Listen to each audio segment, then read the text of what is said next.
तू चला तो कुछ लोग चौंक पड़े, तूफान उठा या आंधी है, ईसा की बोली रूह अरे ये तो भारत का गांधी है।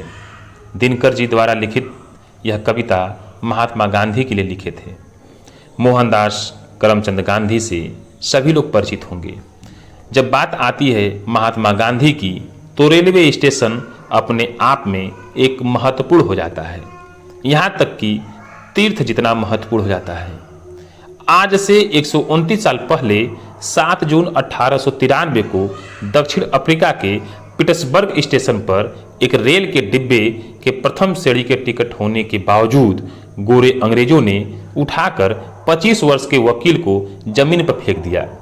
जमीन पर गिरा तो 25 वर्ष का वकील था, लेकिन जब वह जमीन से उठा तो उसके भीतर दुनिया के सबसे प्रभावी नेता और मानवता को मिलने वाले महात्मा का बेरुआ रूपा जा चुका था। महात्मा गांधी खुद इस घटना को याद करते हुए लिखते हैं कि इस तरह से ईश्वर ने मेरे अंदर राष्ट्रीय आत्मसम्मान की भावना का बीज बो दिया था। यानी एक प्लेटफॉर्म की पटरियों पर एक रेल के साथ एक वकील के महात्मा बनने की प्रक्रिया का प्रारंभ हो चुका था और मिलने वाला था इस दुनिया को मोहनदास करमचंद गांधी से परिवर्तित होकर बनने वाला एक विराट महान पुरुष। यह भी एक रोचक बात है, जब 1915 में दक्षिण अफ्रीका से भारत लौटे तो भी गोरे अंग्रेज और महात्मा गांधी रेलवे स्टेशन का संयोग एक दूसरे से छूटा नहीं था। भारत में जब पहली गिरफ्तारी 1919 में होती है तो रेलवे स्टेशन पर हरियाणा का पलवल रेलवे स्टेशन आज की पीढ़ी फेसबुक, यूट्यूब, इंस्टाग्राम, रील के माध्यम से भला महात्मा गांधी को कितना जान पाएगी, और अगर जान भी गई तो शायद ही जान पाएगी कि महात्मा गांधी एक व्यक्ति का नाम नहीं बल्कि एक जीवन पद्धति, एक सभ्यता का नाम है। जहाँ जीवन एक अखाड़ा है, सत्य की शक्ति है और अहिंसा का मंत्र है। गांधी को जितना पढ़िए, अगर ठीक उतना महसूस करिए तो पाएंगे कि महात्मा गांधी एक ऐसे सागर हैं, एक महासागर हैं, जहां निजता और सार्वजनिकता दोनों मिलकर एकाकार हो जाती है। दोनों के अद्भुत में ही महात्मा गांधी को भारतीय जनमानस के बीच न केवल एक लोकप्रिय नेता बल्कि एक श्रद्धेय संत के रूप में स्थापित करती है। लोग उनमें श्री कृष्ण की छवि देखते हैं, जिनकी उंगलियों में भले ही कोई चक्र नहीं है, लेकिन उनके पास सत्य और अहिंसा की ऐसी सुदर्शन जरूर था जो दुनिया के इतने बड़े साम्राज्यवादी शक्तिशाली सत्ता की जड़ें काट सकता था।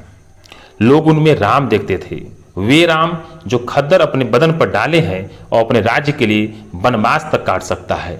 लोग उनमें चाणक्य देखते थे, वे चाणक्य जो राजनीति की चौपड़ पर अपने कौशल से अंग्रेजी धूर्तबाजों को अपनी भाषा में धूल चढ़ा सकता है।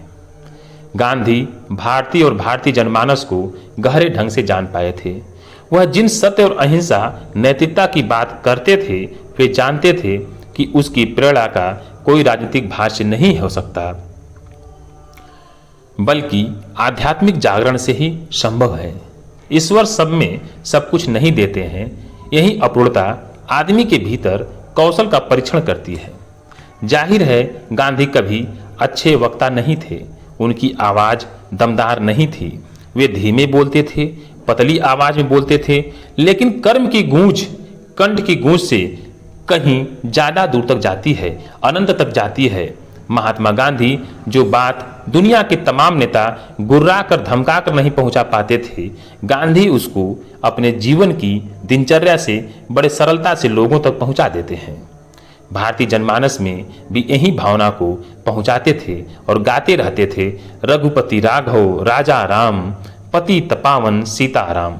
जब नरसिंह मेहता का लिखा वैष्णव जन तो तेने कहिए जो पीर पराई जाड़े रे, तो छुआछूत के खिलाफ गांधी का संदेश बड़ी सरलता से जनमानस को मिल जाता था।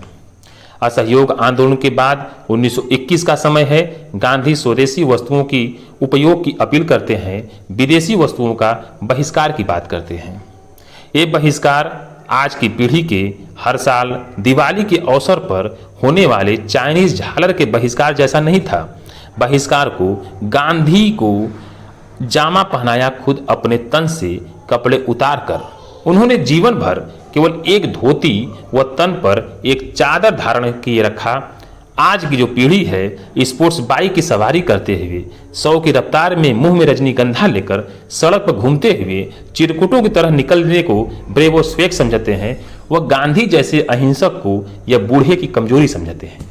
एक 70 वर्ष का बूढ़ा जिसका वजन मुश्किल से 40 से 50 किलोग्राम के बीच होगा, उसके पास सत्य और अहिंसा की ऐसी चमत्कारिक शक्ति है जो दुनिया के सबसे बड़े साम्राज्य के सूरज को खा गया।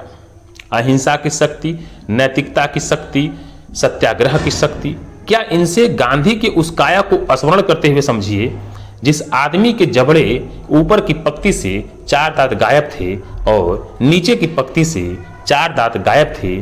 उस बूढ़े ने अपने मुलायम मसूड़े से दुनिया के सबसे बड़े साम्राज्यवाद का लोहा चबवा डाला। अपने उसी मुलायम जबड़े से भारत माँ की बेड़ियां काट डाली। उस बूढ़े गांधी की शक्ति जो बाह्य नहीं थी, आंतरिक थी। गांधी केवल विचार नहीं बल्कि किसी तानाशाही के खिलाफ एक कवच है। यह हमेशा रहेगी। एक उदाहरण से समझिए।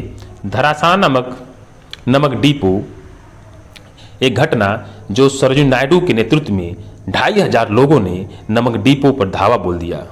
नायडू उस समय संबोधित करते हुए कहती हैं कि गांधी भले ही आज जेल में है लेकिन उनकी आत्मा हमारे साथ है।